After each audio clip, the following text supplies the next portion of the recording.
apostle. What is an apostle? We don't have many apostles, I'll tell you that. In our customer base, there's not a lot, but I'll bet just about everybody has at least one. An apostle is a raving fan, a business advocate, somebody who is out there in the marketplace preaching the gospel for you. Incredible word of mouth. They're like an unpaid salesperson who is helping you.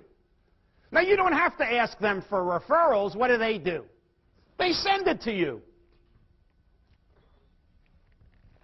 How many of you have at least one apostle that you can identify just like this? One apostle. And what value would you put on apostles? Priceless. Priceless. You build apostles through your relationship skills. One to one, one at a time, a lot of attention, a lot of nurturing.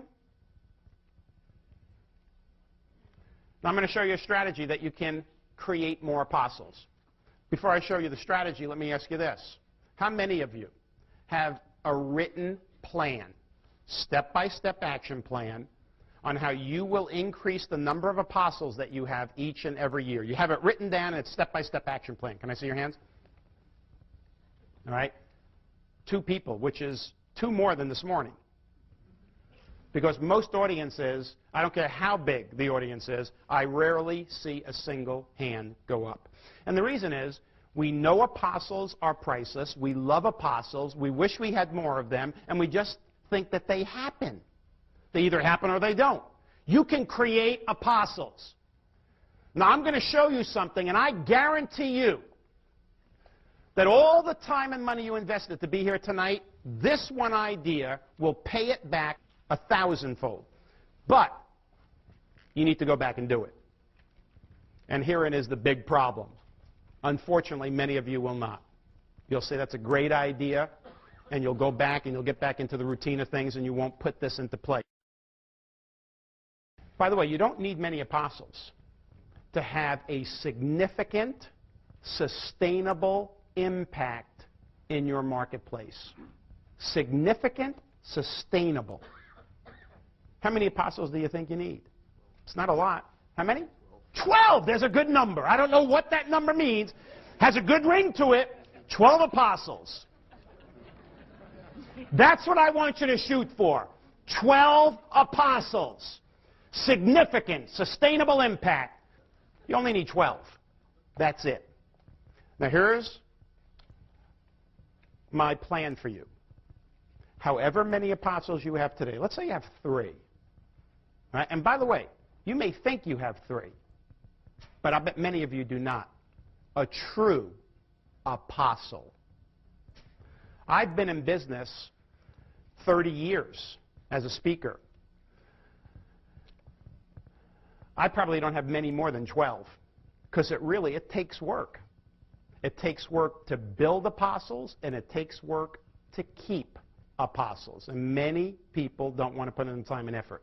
But it pays back in immense dividends. And here's how simple this is. This is as simple as it gets. You ready for this? Here's how you create more apostles. Number 1, I want you to write down the names of all your apostles. And again, I'd be surprised if many of you had more than 4, 5, 6. 6, I would be shocked.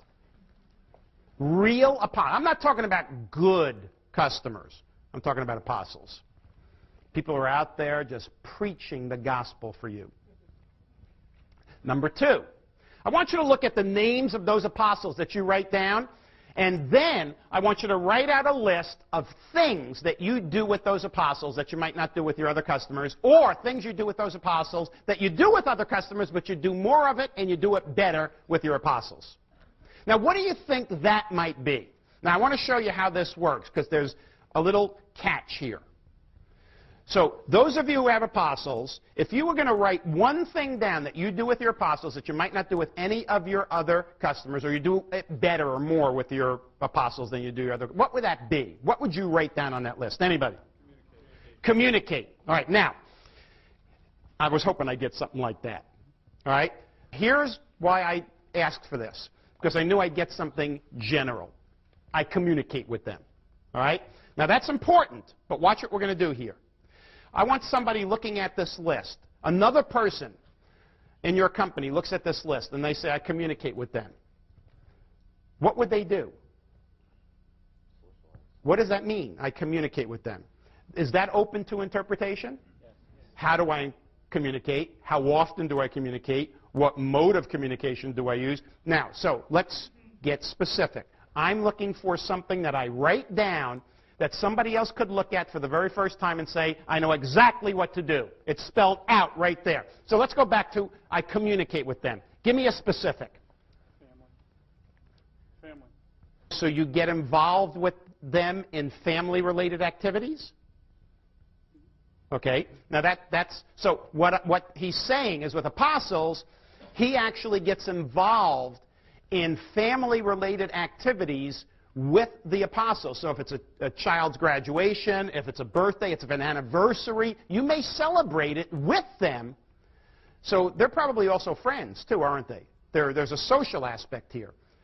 All right, so I could write that down and somebody can say, oh, all right, now I know that with apostles I am doing specific social things that celebrate events in the lives of those people, whether it's birthdays, anniversaries, graduations, whatever. Okay, that is what I'm looking for. Give me another one. Yes? After they give me a referral, I call them and let them in all the positives of that. Okay, so Whether they ask me to or not. okay, so what she's saying is after they give her a referral, she calls them back and gives them the lowdown on everything that happened, positive, negative, results, success, failure. Okay, now, I'm going to say that that is something you should do with everybody, not just your apostles. You should do that with everybody, because you're going to get a lot more referrals that way. But, okay, but it is something that is very specific, and I thank you for it. Anything else? One more, ladies and gentlemen, all the way up there. Take them to seminars. You take them to seminars. Do you have one with you? All right. Are you an apostle? Take them to seminars, educational activities. All right, so these are the types of things that I want you to write down there. As many as possible. Now here's the last step. Last step. I have my apostles. I have what I do with them in as much specificity as possible. And then third and final, I want to write out a list of current customers that you can turn into apostles. Now, here's the catch. However many apostles you have written down, let's say you've written down 4, I want you to write down twice as many customers, like 8. If you have 5 apostles, you're going to write 10. If you have 3 apostles, you're going to write 6. I do not want you to get carried away and write down 20 if you have 3 apostles. It's going to fail. It's going to overwhelm you. All I'm asking you to do is however many apostles you write down, put down twice as many current customers, good customers, who, if nurtured the right way, can be converted to apostles. So, with the names of these customers, what are you going to do with them? You're going to do more of the stuff up there. The things that you do with your current apostles, you're now going to do with these targeted good customers who you want to convert to apostles. And here's what I'm telling you. You will convert, guaranteed, half of them. So in the next 2 to 3 years, if you do this, each and every year, you'll double the number of apostles that you have. If you start with 3 in 2 years, guess how many you'll have? 12. 3 years, you start with 2, you're going to have more than 12. You'll have 16. But that is a specific plan. And by the way, this should all be done on a single sheet of paper. You put it in a page protector, and you have it where you see it.